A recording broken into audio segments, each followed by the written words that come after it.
Well, joining me now from Aleppo is Angela Kearney, acting representative of UNICEF Syria.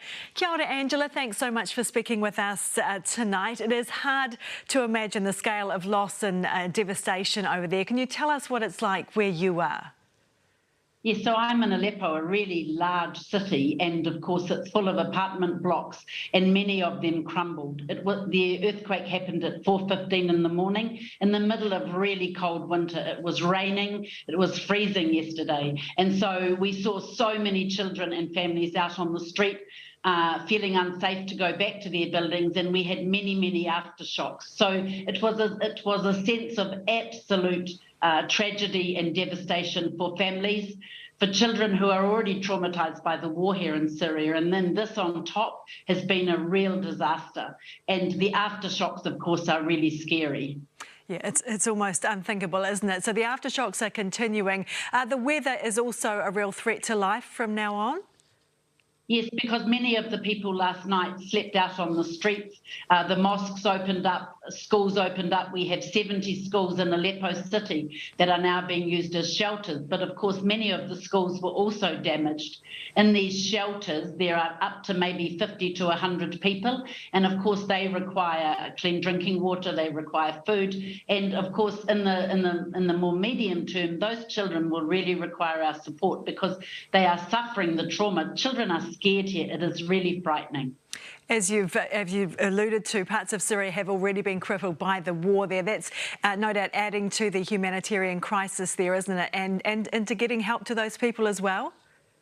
Yes, so yesterday it was working with the government, with the Syrian Arab Red Crescent, like the Red Cross, to get out there and assess very quickly the priority needs. So that is very clearly clean drinking water and sanitation, because you don't want illness. We were able to buy some medical supplies in agreement with WHO together from the pharmacies and delivered them directly to the operating theatres, like gauze and intravenous drips and things like that. And of course, in the medium term, we'll be looking at supporting the children with psychosocial support. You know, how can they learn to play again? How can they feel happy? But right now it is still a recovery. People are still in the buildings trying to find if there's anyone alive. And at the same time, actually, we've been a little bit lucky with today. The sunshine is out, so people are warmer on the streets, but it gets very cold here at night. And other areas outside Aleppo city, so Homs, Latakia on the coast, have been affected, as well as in northwest Syria. So this is a disaster for families.